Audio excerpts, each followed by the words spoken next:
Hi, and welcome to a new episode of the Today in Manufacturing podcast. With me today are Jeff Reinke and Andy Zoll. We're the editors of manufacturing.net and Industrial Equipment News, and we each have many years of experience covering the manufacturing industry. I'm not going to say how many. Every week we cover the three biggest stories in manufacturing and the implications that they have on the industry moving forward. If you could please make sure you subscribe to, and share the podcast. It would also help us a lot if you gave us a positive review on whatever podcast platform you use. And finally, you can reach us all at Jeff, Andy, or Anna at IEN.com with email the podcast in the subject line. We love your feedback, even the not nice stuff, which almost never happens. Even when you say it's not off to a good start or not great. Yeah. Even if you're like, this week, not great. That's how you learn to get better. Yeah, exactly. We love the feedback. Inspirational. Mm-hmm. It's just That's why I'm here. Right there. That's why I'm here. Yeah. Andy's here to get better. That's why he's here. Yep. We are normally live every Thursday at 2 p.m. This week we're a little bit off because of schedule conflicts. That happens, right? So don't be mad about it. Drop it. Be mad at David. Yeah. That's fine. Yeah. He's the one who's Get over it, everybody. You can subscribe to us on YouTube at IN Magazine to get a notification when we do go live. If we do ever again, you'll find out. That's the only way. Before we get started, I want to mention our sponsor this week, which is Epicor. Did you know that 70% of companies say generative AI has either already disrupted their business, is starting to disrupt their business, or will have a significant impact in the next 18 months? 32% of companies view AI as the most important technology in their organization today. And 28% of companies will pay more for AI as they consider it the most essential in their SaaS application. A new report, AI in Manufacturing, How AI is Reshaping Manufacturing Strategies, tells you how to implement AI and increase time to value with AI. You can download that report right now. There's a link in the body copy to do so. Please check it out if you're interested in AI. And we know you are, because all the AI stuff is just gangbusters. Everybody AI has told us that everyone is interested. Yeah. So my friend Chad GPT. Oh. First name's Chad. Anna cracked herself up on that one. He says everyone's really into AI. Yeah. Cool. So before we get going with our first story, Andy, welcome to the podcast this week. Thanks. Good to be back. Yeah, it's been a little while. It has been a minute. We had Nolan fill in whenever we had a previous scheduling conflict. And so, yeah, maybe first time this year for sure. Yeah. So good to be here. I know Ben kind of took it personally. He was like, when am I back in the rotation? And I said, I'll get back to you. Yeah. From my cold, dead hands. Jeff, how you doing this week? I'm good, Anna. How about you? Good. Yeah. Ready to roll. Good. Done talking with your buddy Chad? Yeah, never. Talk to Chad every day. Actually, don't. I do not. All right. Our third most popular story this week is about First Brands, the title of which former First Brands CEO Patrick James and his brother are indicted for bilking billions from banks. Patrick James, the former CEO of bankrupt auto parts supplier First Brands Group, was indicted on federal fraud charges and arrested Thursday in Ohio with his brother Edward, a former senior executive with the company. The brothers are accused of having perpetrated a years-long fraud by duping investors and banks with fake documents and false financial reports. The IRS called it a Ponzi scheme and alleges that the James brothers falsely inflated invoices for accounts receivable and borrowed against them 2 and 3 times, unbeknownst to lenders and investors.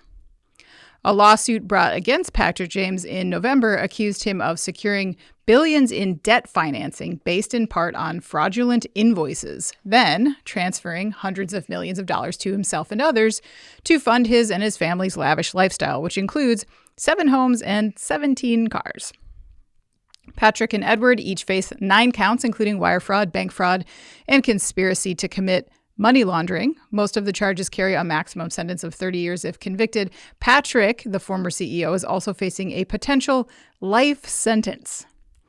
After changing its name to First Brands from Crown Group about 5 years ago, the Cleveland company began buying and then cobbling together a number of aftermarket auto parts manufacturers through debt finance deals. Acquisitions by First Brands included well-known industry brands like Fram Filters, Autolite spark plugs, and Anco windshield wiper blades. When it filed for bankruptcy protection in September, officials representing First Brands said the company had more than $9 billion in debt and only $12 million in cash. Oof. Jeff, what do you think is going to happen here with First Brands? Well, I think we've always tried to at least give folks a little bit of the benefit of a doubt. These are just charges that have been brought here. Nothing has been proven, but you start throwing around terms like Ponzi scheme, and then you've got an insider that's basically corroborating all these charges. It does not look good for these two individuals. I mean, man, a life sentence at this point is on the table for the one guy. That is incredible. Incredible. So looking at putting that aside for a little bit, and you look at how this impacts both this company and really the whole automotive supply chain, it's really kind of amazing. First of all, internally, I think it's easy to lose scope here. This is a company that has 26,000 employees globally. This is a huge organization, and all of these folks are obviously in some way, shape, or form going to be impacted. They're trying to sell off pieces of this company. How? How do you do that at this point when you've got the two main folks facing charges? There's a lot of ambiguity in terms of what the value of a lot of these brands are. Right. You don't know what was coming in, what was going out, what's real and what's not. I don't know how you even sell these companies, which they're already phasing out or winding down, I think is the term they use. Brake Parts Inc., Cardone, and Autolite. That's already 130 people. When you close those factories, those two factories in Texas, that's 130 people out of a job right there. How much further is that going to go? They're trying to sell off like Fram, Trico, Raybestos, which these are huge names. These are big names in the automotive supply chain. They're working with Walmart. They're working with AutoZone, Napa, all these other big retailers, as well as some of the OEs. And I think Andy's going to talk about some of the stuff with like Ford and GM and how they're impacted as well. So when you look at all of this huge confluence of how this is impacting all these different players in the supply chain, as well as internally all of these workers, it takes a tough situation where a company was filing for bankruptcy, makes it so convoluted and difficult to even straighten out at this point. I'm not sure where a lot of these things are going to end up going. It's to a point now where some of the banks are even trying to essentially acquire or be part of the bidding process so they can at least establish a ground floor for other bidders to come in. It's just so horked up. I don't, where do you even start? They had an issue back in October where people were trying to pay First Brands. They didn't know where to send the checks. There is just, the deeper you dive into this, the more chaos there is. And it just screams of mismanagement, which again leads you to believe that all of this stuff that's coming out, got to be a lot of truth to it at this point. So we'll, again, it'll see, this is going to be an ongoing story just because of these brands, their relation to these big retailers, their relation to these big OEs, who are also worried that now they're going to have the parts they need to put their vehicles out the door. Yeah, and I think it's absolutely the opaque nature of this business that is allowed this to actually take place to begin with. As Jeff was mentioning, the fallout here is pretty vast. Like, what do you know about this, Andy? Well, basically, this is the second shoe to drop in this case, right? The original bankruptcy filing was last fall, and they were when that happened. In the grand scheme, as far as bankruptcy filings go, it wasn't, something that would draw a lot of headlines across the entire system. And this one did, just because of what happened. I mean, they were talking about $2.3 billion in assets just vanishing. Yeah. And so this is kind of the other, like I said, the other shoe to drop, because what happened? Well, all this stuff happened, basically. And the list is, you went into it a little bit, but I mean, $8 million for a son-in-law's wellness company, $2 million for a family office, $500,000 for a personal chef, $150,000 for a quote celebrity personal trainer. I mean, this is 8 houses, 17 cars, by white collar crime standards. This is pretty wild. Over the top. Yeah. And the other thing that made a lot of waves when they originally filed for bankruptcy was how much, not just in the automotive supply chain, but just the way business loans are given out of late. The New York Times called it private credit. And it's just basically, instead of banks, pension funds, other investors are just pouring money in. It's loosely regulated, and this is what can happen.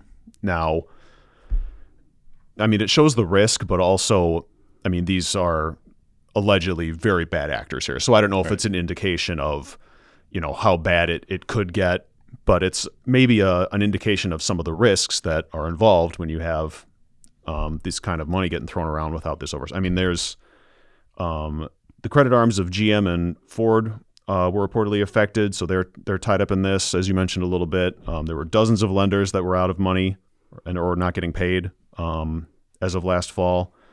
And the Times also noted that in the original story, I think in October,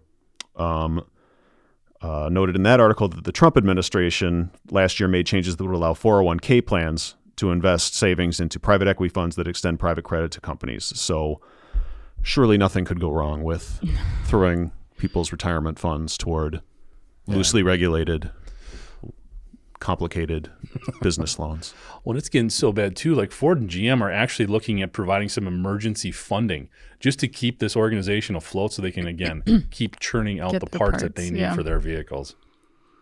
Crazy. Yeah. I mean, when this bankruptcy first broke, you're right. I mean, people were freaking out because, they were talking about how this private credit market folks were so exposed. And then you have people like Zacks Investment Management senior client portfolio manager Brian Mulberry, who told Reuters at the time, we simply don't know the actual financial condition of most of these assets.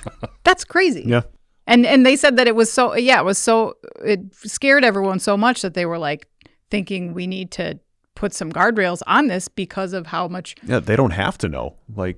And they're no one not particularly interested in knowing because they want to make money. And if you have people at the helm that are not being good stewards of your investment, that's, I think, like a second issue on top of the fact that you also just don't know when they cobble these brands all together, what the value of those become. It's just crazy to me. But now, we've talked about overvaluating stocks and everything else, and it's all inflated, again, for the stakeholders to make as much money as possible. And it's just the whole lack of accountability here, how they were using multiple false invoices to basically get multiple loans. I mean, they were basically competing internally against each other in some way, shape, or form to make the company look bigger. It was really incredible. It was a Ponzi scheme. That's what we're talking about here. Yeah, you don't get to say that often, but real life Ponzi scheme we have here. All right. Our second most popular story this week is another one out of the automotive industry. Honda and GM to end U.S. manufacturing joint venture this year. Honda and GM have decided to discontinue their fuel cell system manufacturing, or FCSM, joint venture by the end of 2026, bringing nearly a decade of collaboration to a close. Honda's announcement comes a few months after GM said the joint venture would stop producing hydrogen fuel cells for data centers and power generation. While GM acknowledged hydrogen's potential for high-demand industrial applications, it called the path to a sustainable fuel cell business, quote, long and uncertain, citing high costs and limited U.S. infrastructure that hinder consumer adoption of fuel cell-powered vehicles. A spokesperson told IEN that GM will work to identify other opportunities for the few dozen workers impacted by the decision and will turn its focus to batteries, charging technology, and electric vehicles. Successful applications of the joint venture have included systems that power Honda's CR-V fuel cell vehicles leased in California. Despite this, Honda plans to move forward with its own independently developed fuel cell system technologies.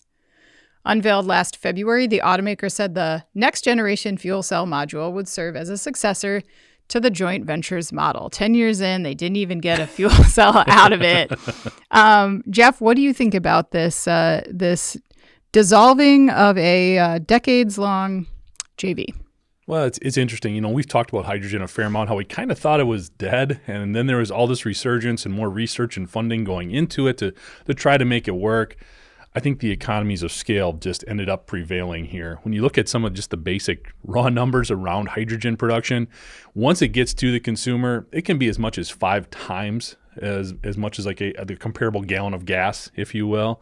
So, it's great to see that it's going to last twice as long, but if it costs 5 times as much, that's difficult to sell. I also think, we've talked about this, it's a very dirty process. It's difficult to produce. It's expensive to produce, all of those things. And we look at the hydrogen fuel that's needed for these fuel cells. When you look at these two companies and sort of where they're going, it looks like GM is just washing their hands and walking away. Honda is still interested in this technology for other areas, which makes a ton of sense. When you look at hydrogen being sort of a byproduct of a lot of other manufacturing processes, if it's there and it can be controlled and used, the things we've talked about here on the podcast in terms of an on-campus sort of fuel source for vehicles or things of that nature at a smaller scale, it makes sense. It's just hard to imagine hydrogen really scaling up, and I think that's why you see the dissolution here. Mm-hmm. Yeah. I definitely think that automakers learned a bit from the EV process, and maybe a little bit of healthy skepticism around like, I think there was a little bit of like, well, we'll figure out the infrastructure part later. And then so many automakers realized like that was a huge deal. Mm-hmm. It was a huge barrier. Andy, what about you? Are you bummed out that you don't think you'll get a hydrogen vehicle now, or? I mean, not really, because there's nowhere to fill it up, right? Right. I don't know. This read to me like the promise here, it kind of seems like you're talking about like the hydrogen, at least in the U.S., the hydrogen vehicle thing is kind of sailed. What it could be used for is for stuff you can't use a battery for. So they're talking about data centers, heavy industry, that still needs a viable, less polluting solution. But the economics of this and that has to do with the infrastructure and all these other things, it just hasn't come around. And it's hard to blame these companies for cutting bait, given all the things pulling at them. And it's hard to ask any company to do this, really. I mean, this needs to be a decision that you make as a society, as a government, whatever, to say this will sound like, picking winners and losers, that kind of thing. But when you're picking winners and the winner is something that pollutes less versus something that pollutes more, that's saying this, acknowledging the politics of the moment. But at some point, that's a discussion that should be had. Just bummed out that we haven't made the decision as a society to promote these things, and expecting, companies with shareholders and budgets and employees to foot the bill for the whole thing. It just is. It's a big ask and an impossible ask, really, at this stage. But it doesn't kind of go beyond that, though. It also has to get to the consumer level. Like there has to be buy-in. I mean, there was a ton of government support for EVs, a ton of manufacturer support, and basically got to the consumer and they're like, meh, just not as interested as what was projected. So I guess, how do you balance that? You can't force it on folks. Yeah, but I think people would be interested if the economics worked. Now, people are happy to,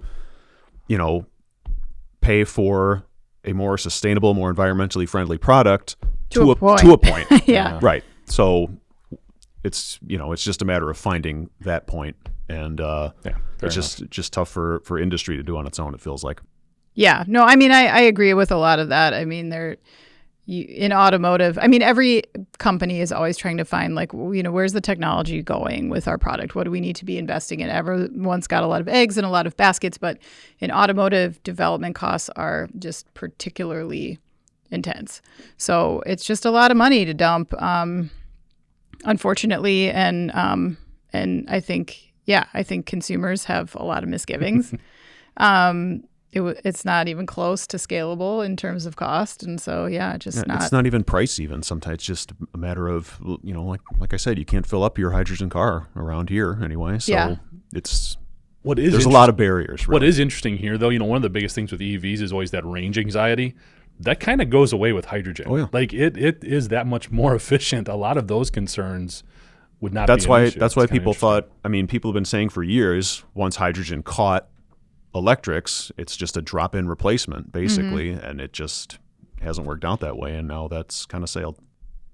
And and do you think people have like concerns about the actual like safety of it as well?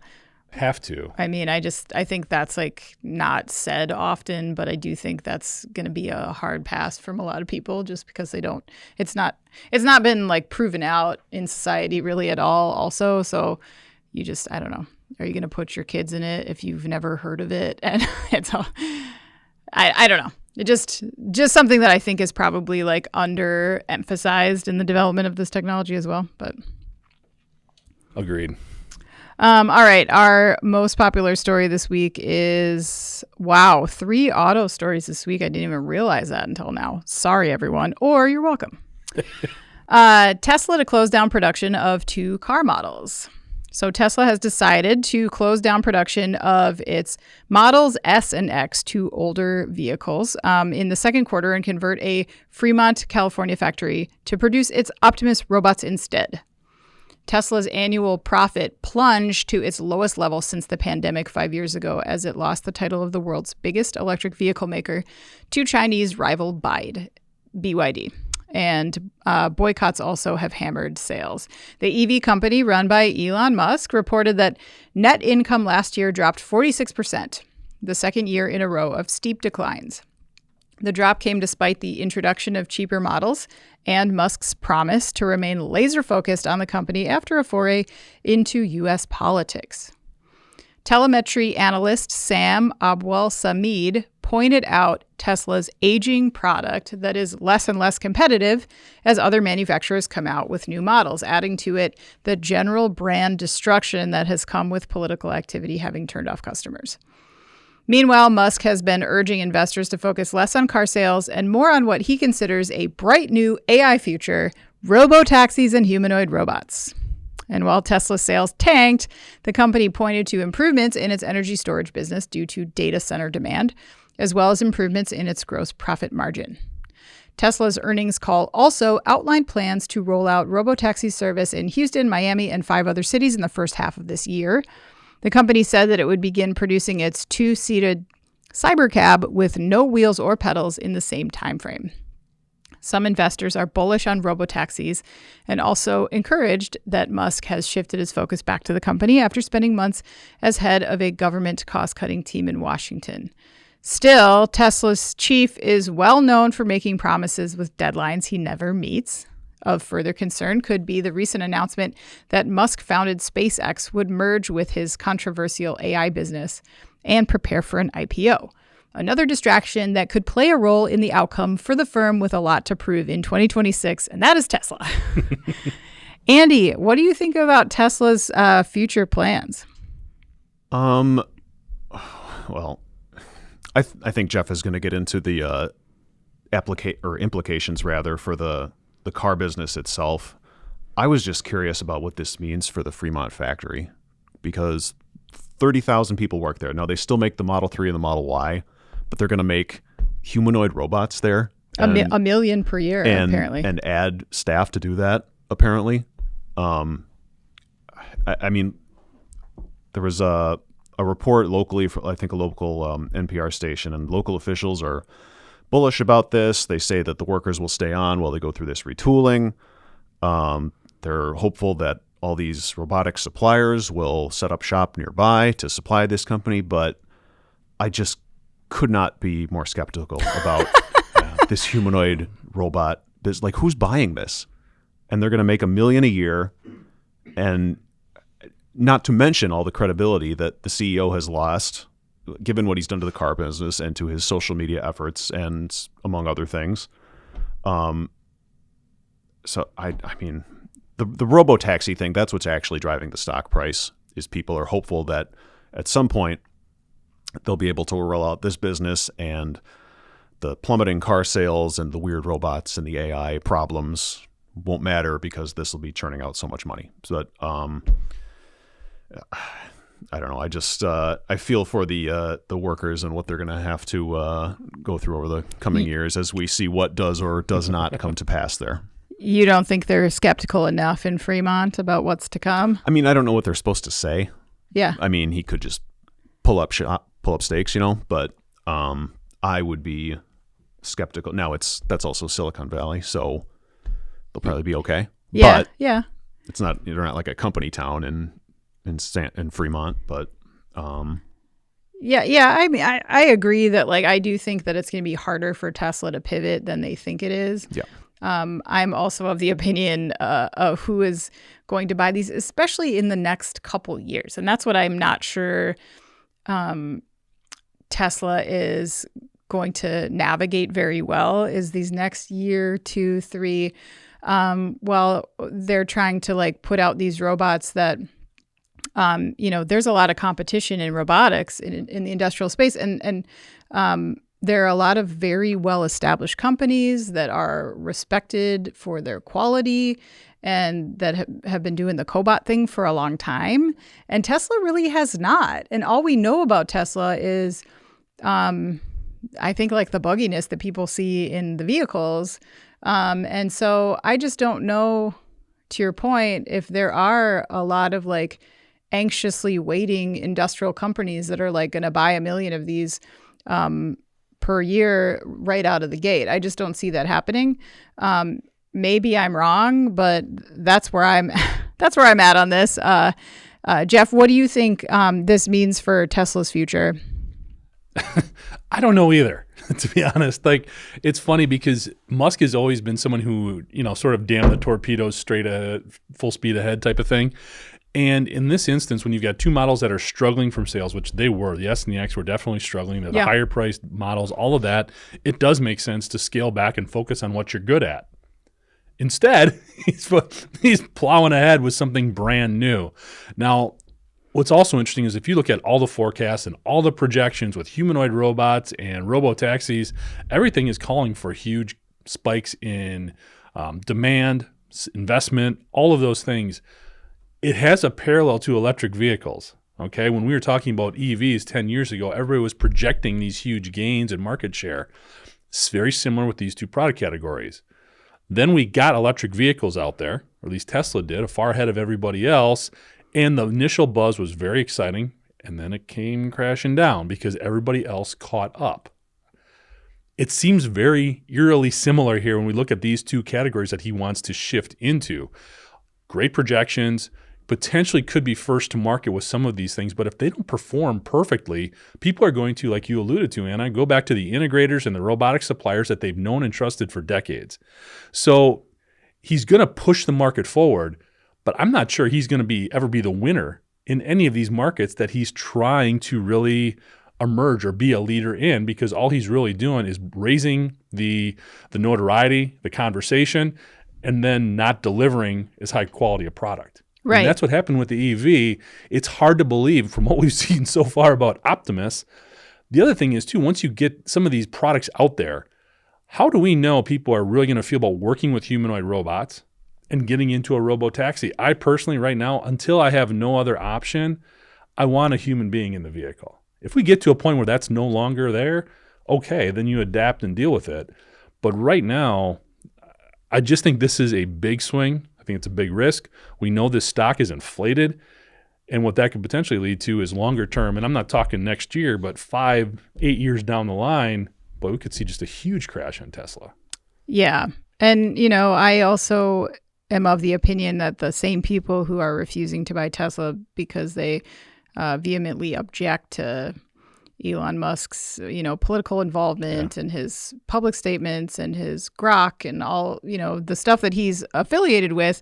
These are the same people that are not going to get in those taxis and they're not going to buy those robots. And those, if he's talking about like, Optimus being used in consumer markets, like as a in your home and caregiver, like there's so many people that's a hard no. It's dystopian, like in and of itself, not to mention his involvement, Yeah, so I do agree that there's maybe some hard times ahead for this. I'll be interested to see in a year what year end 26 looks like for Tesla. Crazy thing is, and he's talking about he wants this infusion of capital to do all of this. He has come through for his stockholders. I mean, they're making money. So in terms of people wanting to invest in what he's talking about, it's not going to be difficult for him to find those folks. That's true. Yeah. All right. Before we move on to In Case You Missed It, one more time I want to mention that this week's episode is brought to you by Epicor. Did you know that 70% of companies say generative AI has either already disrupted their business, is starting to disrupt their business, or will have significant impact in the next 18 months? 32% of companies view AI as the most important technology in their organization today. And 28% of companies will pay more for AI as they consider it the most essential in their SaaS application. A new report, AI and Manufacturing, How AI is Reshaping Manufacturing Strategies, tells you how to implement AI and increase time to value with AI. Download the report right now. It is in the body copy below. It is free. Check it out. All right.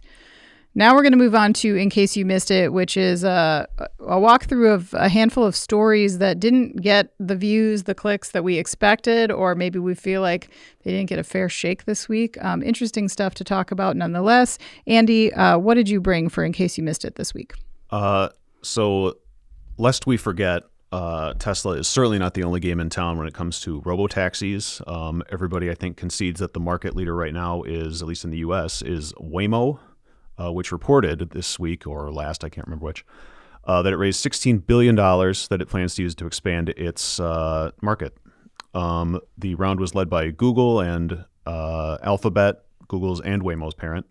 But it also included other prominent venture capitalists and investment funds. It values the business at around $126 billion. Waymo currently operates ride services in 6 U.S. markets and has put together, the AP notes, a mostly clean driving record with a handful of problems, most notably in San Francisco.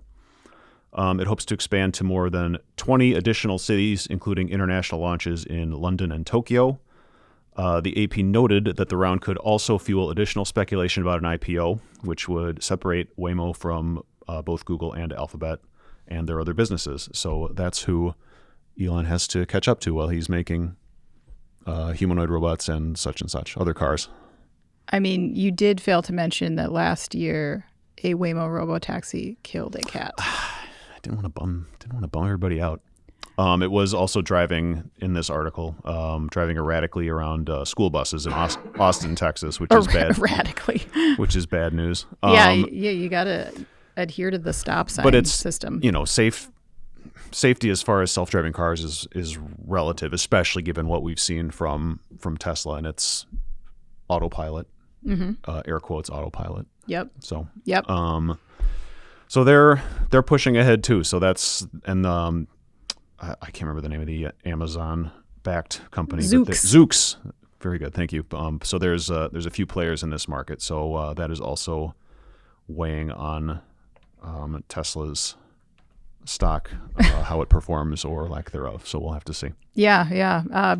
You're right. Big competition in the space. Does a $16 billion cash injection get Jeff Reinke into a robotaxi? Nope. I was in San Francisco last year for a show, and there's a lot of these Waymos riding around with nobody in them. So I understand they're out there. I'm still not convinced the consumer buy-in is there when there are still other options in terms of public transportation, Uber, Lyft, taxis even, to a lesser extent. I still think it's an uphill climb. Obviously, they've got the backing to weather a couple of storms when you look at Alphabet getting behind it and everything else. So it'll be interesting to see, again, what the consumer thinks when this is presented as a more viable option. Right now, I think the perception, anyway, is it's still in R&D mode. So there needs to be some marketing or some promotions out there that say, no, we're real. This is an actual product. We're not just testing anymore. You are safe to get on board. And I think once they have a track record established, then maybe the public will buy into it more readily. I will always have my concerns. I'm sorry. I'm not a robo pilot, a robo taxi fan at this point. That can change. But I still think they've got – it was more expensive. Well, then what's the point? I take that back. So I was leery of it as well because you have to obviously download the app, put in your credit card number and everything. And then it probably works a lot more like Uber in terms of it's going to be scale according to the time and distance and all that good stuff. But it was not – I know it was not less expensive than the competition, put it that way. I mean, isn't that kind of the point of this, that there's not a driver that you have to pay? It's supposed to be safer. Well, it is safer. Not statistically. Yet, probably, right? Is it? I think it probably is. Already? Statistically, I'm sure it is. I don't know. I don't know. Not for that wariness cat. Notwithstanding, which I totally not for that cat, but just Andy. Statistically, it has to be. Almost. I think just factoring out human error. I guess I can't argue that, but I think the frustration level is also there potentially in terms of when the line isn't painted correctly and the LiDAR can't pick up on where it's supposed to go and it stops. Yeah, or it doesn't drop you off at exactly the right spot. I'm not sure the locals love this yet Yeah. either. So. Well, Jeff, I think the data backs you up. I think there's a lot of people out there who have said that they're not into this idea at this point in time. But nothing like a large public rollout to shift that consumer sentiment more quickly. That will be expensive as well. Yeah, so true. More than $16 million. All right. My In Case You Missed It this week is about Porsche. The company is battling some rumors right now. They have not confirmed this, but Bloomberg has reported that the luxury automaker may kill 2 models before they even hit the market. So what's going on here, it looks like, is Porsche is kind of in the same situation as many other auto companies. They have some like very expensive to develop EVs in process that have been like heavily delayed, very expensive. And the word on the street is that they could kill these 2 brand new models before they've even hit dealer showrooms. At issue are the all-electric Cayman and the 718 Boxer, models that CarScoop says were meant to define Porsche's future, but might soon fall victim to those soaring costs and shifting market dynamics. Porsche was ambitious in 2022, said that 80% or more of its new vehicles would be all electric by 2030. They have backpedaled on that since. And the other issue it sounds like might be in play is that Porsche is considering adding a plug-in to its lineup. Again, this is allegedly, but the issue there is that it would require some added investments and could also perhaps delay these 2 EVs further. And their concern is that by the time they get them to market, they could be outdated, and no one would want them. So, Porsche's not commenting on the speculation. They called it speculation, but they did not shoot down these rumors necessarily. I thought it was interesting because you'd think like, in the U.S. at least, the tax credit being removed was hugely impactful to vehicle sales. Analysts are saying that it also has impacted luxury vehicles as well, even though vehicles like this would not be eligible for that because they're too expensive and there was a ceiling on that. But as you see what's happening in the EV market, because of the pullback on behalf of the government and the pullback on behalf of automakers, I think you're getting this feeling like people are fleeing the concept. And so it's buyers are not confident, I think, in this purchase anymore. So unfortunately, it's actually like influencing even the vehicles that don't apply, just because it feels like a riskier investment at this point. Like our car maker is going to just abandon their EVs on the market, and then can you get them repaired? Or are they going to go away and then you're going to have trouble with this vehicle down the line, or it's worthless and it depreciates like crazy? Or all those things are valid concerns. I think all part and parcel of the general exodus that has been in many ways driven by government policy. And then because obviously the pull out of the infrastructure did not help. The tax credit thing did not help. So I just thought this was an interesting example of how that could be playing out and impacting every automaker, even if they're not, your run-of-the-mill EV. Jeff, did you get a chance to see this story about Porsche? Yeah, and I think the 2 things, that hit me were, first of all, everything you just mentioned there. If we were talking about Volkswagen doing this or GM or Ford, it's just kind of, okay, makes sense, market dynamic. For Porsche to be talking about production costs, that really caught my attention. That's not usually something they're that worried about. Also, usually I think even if it's just the perception versus the reality, in my mind, a luxury automaker like Porsche knows their audience extremely well. I mean, there's fewer of them to know. It's easier to understand what the personas are there that are buying your products. And for them to sort of potentially, anyway, we don't know this for sure yet, but for them to potentially miss on 2 models like this to the point where they're not even going to sell them now, that's also really interesting and shows a lot of disruption right now, just in the automotive consumer in terms of what do they want? What are they looking for? The only thing we know for sure right now is they like SUVs. That is the only thing that is a given right now. Everything else is really up for interpretation in terms of internal combustion versus electric versus size. who knows? I think it's very difficult to understand right now. Then you throw in all the other fun stuff that they've got to deal with in terms of sourcing different materials, tariffs, credits, infrastructure, all of those types of things. And yeah, it's, as we've said before, it's hard to make a car. It is. And everyone's got a different response to the market dynamics right now. I mean, you're seeing like some auto companies are doubling down on plug-in hybrids, and then Stellantis is pulling all their plug-in hybrids from the market. Like, and there's just no theme. It's so strange. Andy, what did you think about this story?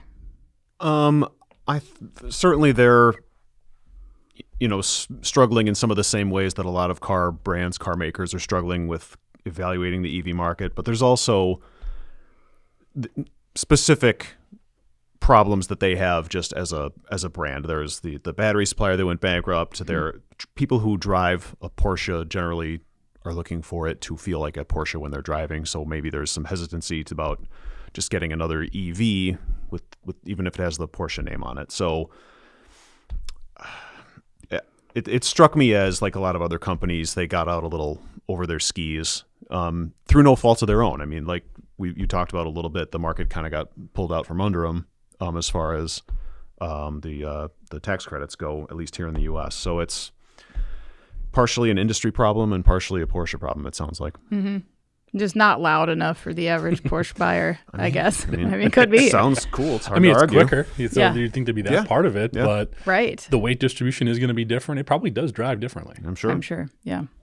All right, Jeff, what's your in case you missed it this week? Well, I'm buck the trend. I didn't take a directly affiliated automotive story. Finally. The first five, but it does have a tie-in. So not completely free there. The article I picked was Trump administration is going to create a strategic reserve for rare earth elements. So the administration plans to deploy nearly $12 billion to create a strategic reserve of rare earth elements. This is a stockpile that could counter apparently China's ability to use its dominance to get these hard-to-process metals as leverage in trade talks. It's important to remember here that China represents about 70% of the world's rare earths mining and 90% of global rare earths processing. So, yes, China is dominant in rare earths. We know this. In premise, I think this is a good idea to have some sort of stockhold like this so that the U.S. manufacturers don't get frozen out from access to these materials. But the biggest question, which is not addressed here, is where are we going to get them to stockpile them? Because unless we just start, working triple shifts at the one lithium mine we have in Nevada here, I'm not sure where this is all going to come from. Are we going to start just basically throwing all mining regulations out the window to try to get at more of these rare earths in different areas? And how are we going to create this stockpile, I guess is my point. Are we just going to start buying from China more than what we need? Or is this reserve potentially going to take away or place greater stress on supply chains for what we need right now? So in premise, it makes sense when you look at the oil reserve. I'm sure that's where this sort of had its antithesis, but there is an oversupply globally of oil. I'm not sure that's really the case here with these rare earth elements and where we're sourcing them from. So it's one of those things that I think is prominent throughout the Trump administration in that, okay, I kind of like where you're going here, but you really don't know how we're going to do this. Mm-hmm. And some of the low-hanging fruit in terms of how they could get this done feels like it creates more problems than solutions in both the long and short term. So it'll be interesting to see if this goes through. They're looking to get $10 billion in form of a loan from the U.S. Export-Import Bank, or Exim Bank, and another $1.67 billion in private capital. I'm not sure where that private capital comes in as well. What are you investing in here? What is your return?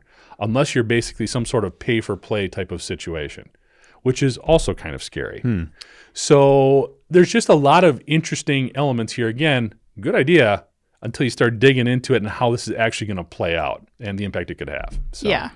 Yeah, that was my first thought when I was reading this was who will have access to this Yeah. And what will it cost? How will you have to apply for it? Yeah. And do you have to have some sort of specific reasoning or some sort of specific interest that is like promoting national security, or is it just anyone?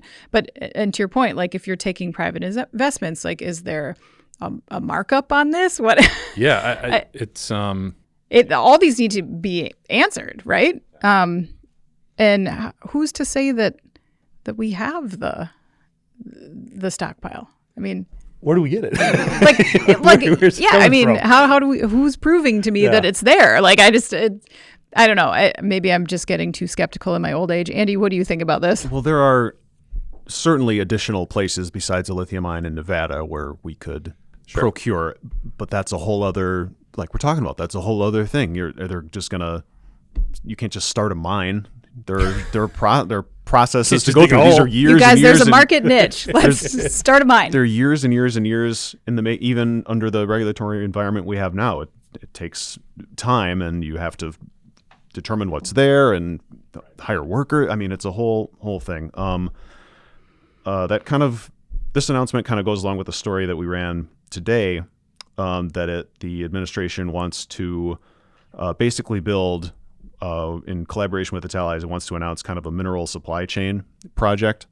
So that I doubt that we'll have any more answers for what we're asking here, but that's part of the equation, I guess. One thing I saw when looking at this a little bit was one rare earths expert told the AP that the administration is focused on this, and even going into past administrations have focused on the importance of these minerals. It's important. He said it's important to encourage the development of manufacturing that will use them as well, which includes electric vehicles and wind turbines very prominently, which have been undercut by some of the policies in DC of late. So, yes, agree with that. So more questions than answers, I think, here. Yeah. All right. Well, that about wraps up the story time. But now we're going to get into our other story time, which is our final thoughts. Andy, since you are guesting this week, Sure. I'm sure you had now months and months to come up with what your final thought would be This for is today. always the hardest segment I have to fill in. Like, what am I going to tell the people about? The people. What I came More up with. people. Yes. What I came up with was this racket has been fortunate enough to send me to some interesting and or less than interesting cities over my 10 years in this industry. But I've never been to New Orleans, so we're gonna fix that in a few weeks here. So, Is that where you're going? Yeah. Yes, I love New Orleans. So I've never been. So if anyone, I'll solicit recommendations here. It's one of those towns that's like, oh, what's a restaurant I should go to? All of them. So I just need a little guidance. And I'm not a Bourbon Street guy, I don't think, having never been, but I feel like I'm not. But so stick to the French Quarter. All right. Yeah. No, go to the Garden District too, though. Okay. It's so nice. Yeah. Done. But if there are any others from the viewing public, feel free to hit my email with your restaurant recommendations and so forth. I will. We'll take this one offline, but one time when we were down there, so they have these like fantastic like career bartenders that are just very good at bartending. And I remember one time a bartender asked us where we were going to dinner. We told him, and he said, "That place is dirty." I mean, no disrespect to New Orleans, but kind of the whole city is. Yeah, I'm kind of geared. It's dirty. I'm kind of geared up side. for that, so I'm trying to go in with an open mind about the But I am cleanliness with of the place. Anna. New Orleans is great. Yeah, So fun. I'm excited. Yeah, lots to do. Well, good. Eat a beignet after you get out of your, going to the show clothes. Yes. Wait until because otherwise you will be drenched in powdered sugar. Yeah. It'll be a mess. Also, I'll tell you about this later. Okay. No, yeah. Too much to say right now. That's right. Online. But my final thought this week, my oldest child is turning 11 on Saturday. Wow. Believe it, Jeff. I'm old. I feel so old. Yeah. And she coerced me. We negotiated. She coerced me kind of into inviting 7 friends over for a sleepover. She started higher and we kind of met in the middle, but I was thinking like there's no way that they'll all be able to come. Yeah. They're all Spoke it into existence. They're all coming. Which I'm glad. She has a wonderful group of very nice friends. So we'll see. I've never had this like scale of a sleepover at my house before, and I'm so afraid of. There will be drama. I know there's gonna be drama. There's allergies. There's gonna be. Will I get any sleep? My dog is gonna be like so interested, and I'm gonna have to like. Are they going to torment your son? So my husband is taking our other two kids like out for a while. Good call. Yeah, I was like, maybe just. He's like, yeah, maybe we'll go to a movie and out to dinner and miniature golf. I'm like, how long are you going to be gone? Like, he knows. I guess I'll hold it down. Yeah. So anyway, I'm hoping for the best. I'm sure it's going to be very fun. It's Wicked for Good themed, so there's a lot of Oh, wow. fun green and pink You activity. are a fun mom. Look at you. See? Yeah, good work. Yep. All right, Jeff, what's your final thought this week? Well, if your husband is interested in coming ice fishing with the kids, they could definitely kill some time that way. They would complain so hard. The key there is I learned this last weekend is to be patient because, and I was I'm mad at myself because basically there's a way the pop-up goes up and it's very simple. And when you do it the correct way, it comes down and goes up without any issues. But we were out there for about 2 hours, did not catch a thing. I was a little frustrated, probably mainly because I forgot beer, but sitting and just nothing catching anything. So we're taking the pop-up down, and I did it out of order. And then I just got impatient and started just sort of like pushing it to get it onto the sled and go down there, and I broke it. So just a reminder, patience. It is never the tool. It is always the operator. So just, do it right. And see, my takeaway from that was actually just don't forget the beer. Huge mistake. Huge error. The issues the guy was with is like not drinking. So I was thinking about that a little bit and also just trying to get out there and blew it. Blew it on both ends. But I've learned. That's how we get better. Yes. That's how we get better. Hey. Thank you. Bring it in full circle. That's Full right. circle. Good man. All right. Well, on that note, to our viewers, please make sure that you like, subscribe to, and share the podcast if you can. Email us if you want to tell us that we were wrong about everything. At Jeff, Anna, or Andy at in.com with email the podcast in the subject line. Subscribe, of course, to our daily and weekly e-newsletters. Find us on in.com and manufacturing.net. All right. For Andy and Jeff, I'm Anna Wells. Thanks for joining us this week. We'll see you next week.